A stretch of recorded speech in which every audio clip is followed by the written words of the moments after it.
Welcome into the Beat Sessions, a place for all things music. I'm your host, Mitchell Weary.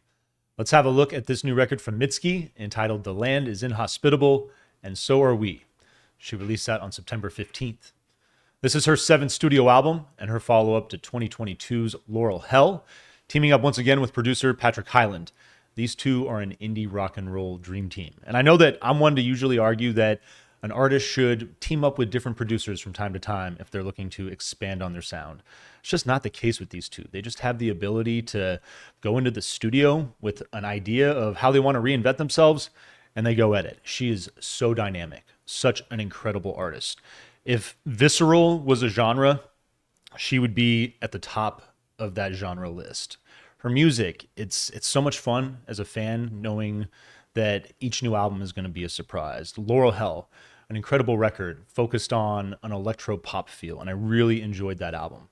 I was just happy to have that album in general, as I think most of us are. If you know about Mitski, you know that she almost just called it quits. She's a woman, just a very strong figure in music that I love her honesty, even if it does mean just brutally upfront with her fan base and the craziness that often, goes along with being famous sometimes.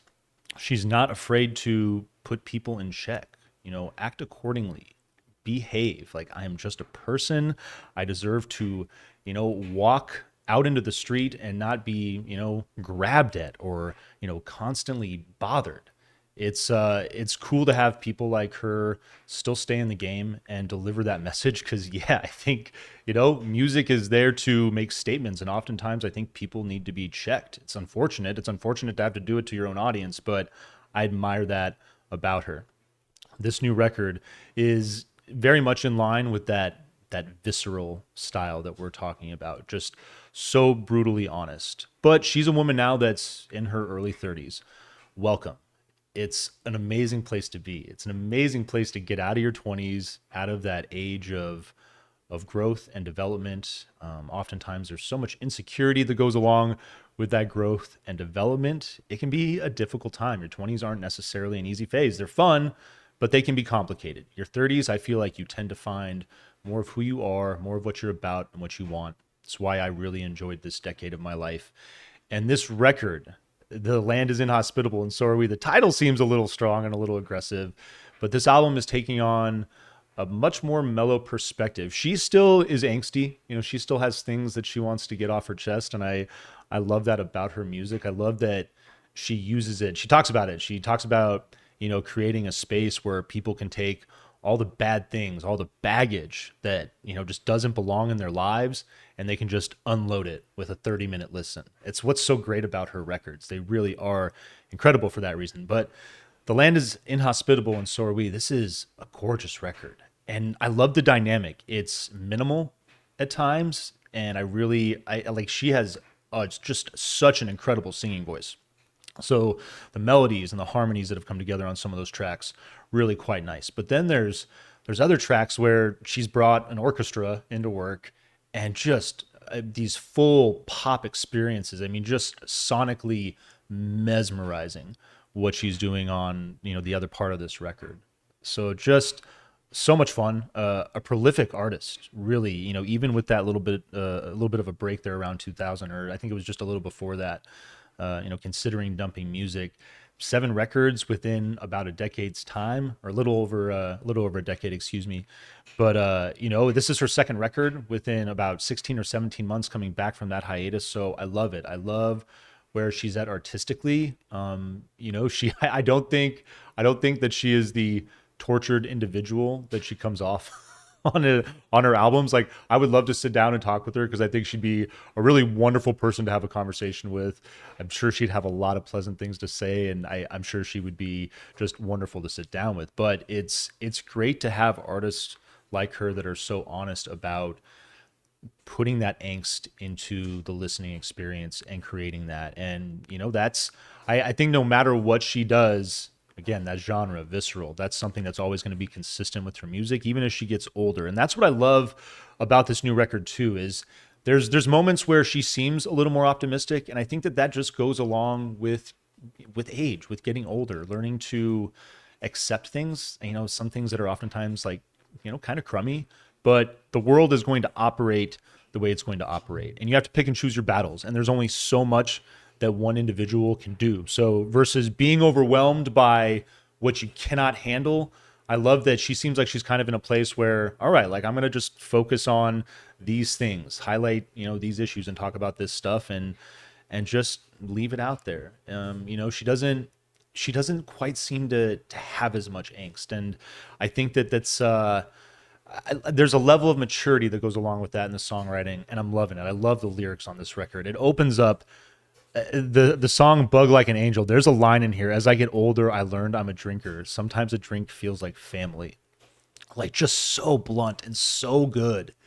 And it's not an aggressive line, but it goes back to what I was trying to allude to as far as there's kind of just this acceptance of what getting older is and what moving through life is. And yeah, I mean, I sometimes it's nice to sit down at the end of a day with a good couple fingers of whiskey and just unwind. I agree with her 100%. I don't think that I go down the rabbit hole quite as much as she makes this song feel, but I love the intensity that's there with that lyric and all of the lyrics, frankly, in this record. But "Bug Like an Angel," I love the music. Just the music in this song is so simple, but you get this gentle strumming of acoustic guitar, simple chord progression. I love the vocal that comes in. It's got this 90s alternative feel, a little bit of shoegaze. It really reminded me a lot of Mazzy Star. I love the big vocal harmony that comes in right after "family." That line, "Sometimes a drink feels like family," and then it's just "family," and you get that choir. And it's just 45 seconds in, it's the first big thing that, it kind of signals that it is a Mitski album. And what makes her and Patrick's, partnership so dynamic is these little nuances and these little things that are brought to the table in these compositions. There's some songs on here where there's one song in particular, we'll get to it, but I mean, for like a minute and 45 seconds, what she's able to accomplish with that song and that time frame is just, it's mesmerizing to listen to. Absolutely stunning. But "Like an Angel," though, it's I really like the simple bass and piano that come in to complement that choir element continues to work into the song. It's a really fun album opener. I love just that 90s alternative feel that the song captures. "Buffalo Replaced" is your second track. Big driving acoustic guitar. It's almost kind of sludgy. Like, I love the feel. Another simple progression there. You get this simple percussion that works in. It's this track. It's like Americana meets shoegaze. Just a lovely feel of this song. Great synth element that works in, and the piano that's in the coda on this track. Lovely feature of that song. Very much enjoyed that. "Heaven" is your third song. Much lighter feel on this song. You get a little bit of slide guitar, a little more of a kind of a country feel. Simple walk in the bass, soft drums. And this song is this is where you get your first, I guess, big orchestral experience. Love the classic pop feel that she brings to the table with that element on this record. Just absolutely gorgeous. "I Don't Like My Mind," your fourth song. There's still some of that angst there. It's she hasn't completely lost it all. I love that song title. I love the lyrics on this song. Bright vocal and music to contrast that. And I like the way that it just hits right out the gate. It's almost kind of chaotic, but then it settles and you get this just dreamy country style track. Very great to listen to, and just another stunning lyrical exploration there. "The Deal" is your fifth song. My favorite. I love this track. Back to the minimalism. Her voice sounds remarkable on this track. The percussion is like a little bit of a shuffle on the drums with the brushes. And then after about like 45 seconds, this thing just explodes. Backs off again. And then in like 2:15, it turns into this gentle fiddle and acoustic Americana driven number.